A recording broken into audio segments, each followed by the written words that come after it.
Alright, so it's finally the next day, and finally got home this afternoon, and we got all the brakes done with the new wheels all the way around.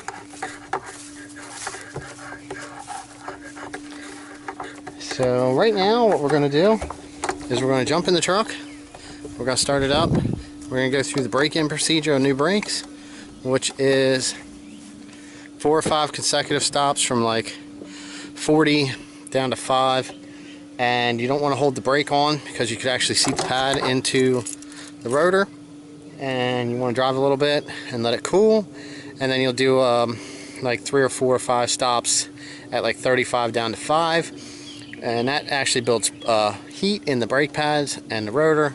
These actually have a compound on the pad. I don't know if you can see it in the other video, maybe I'll add a photo. Little green stuff, and that's supposed to help seat the pad also. So we're going to fire this thing up and see what happens.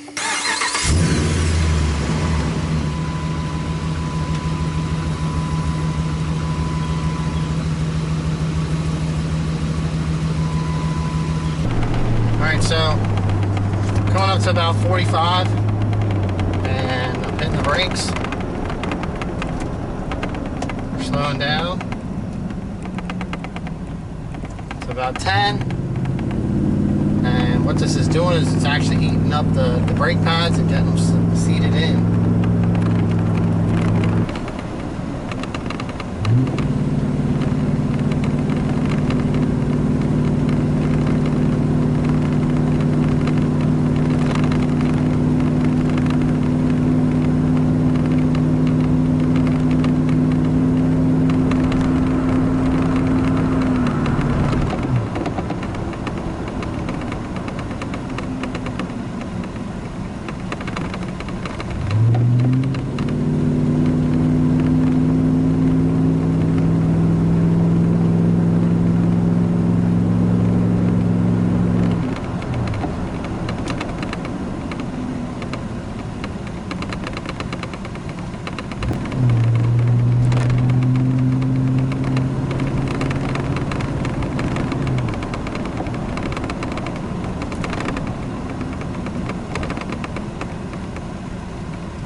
One more, 35 to 5. We're going a little bit faster than that now. And you actually feel like they're starting to grab better too.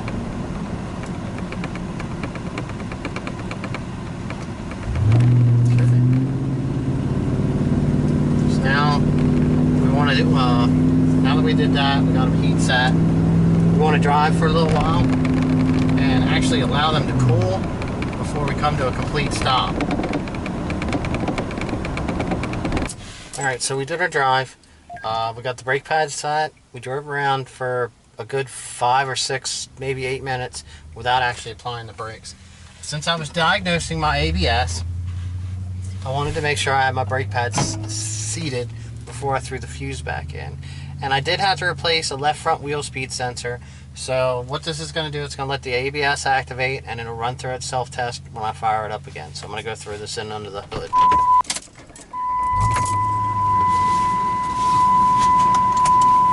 Alright, so here we go. ABS lights and everything went out. So now we just got to drive it. I think once you reach 25 is when it actually does its test. Now we'll see what happens here.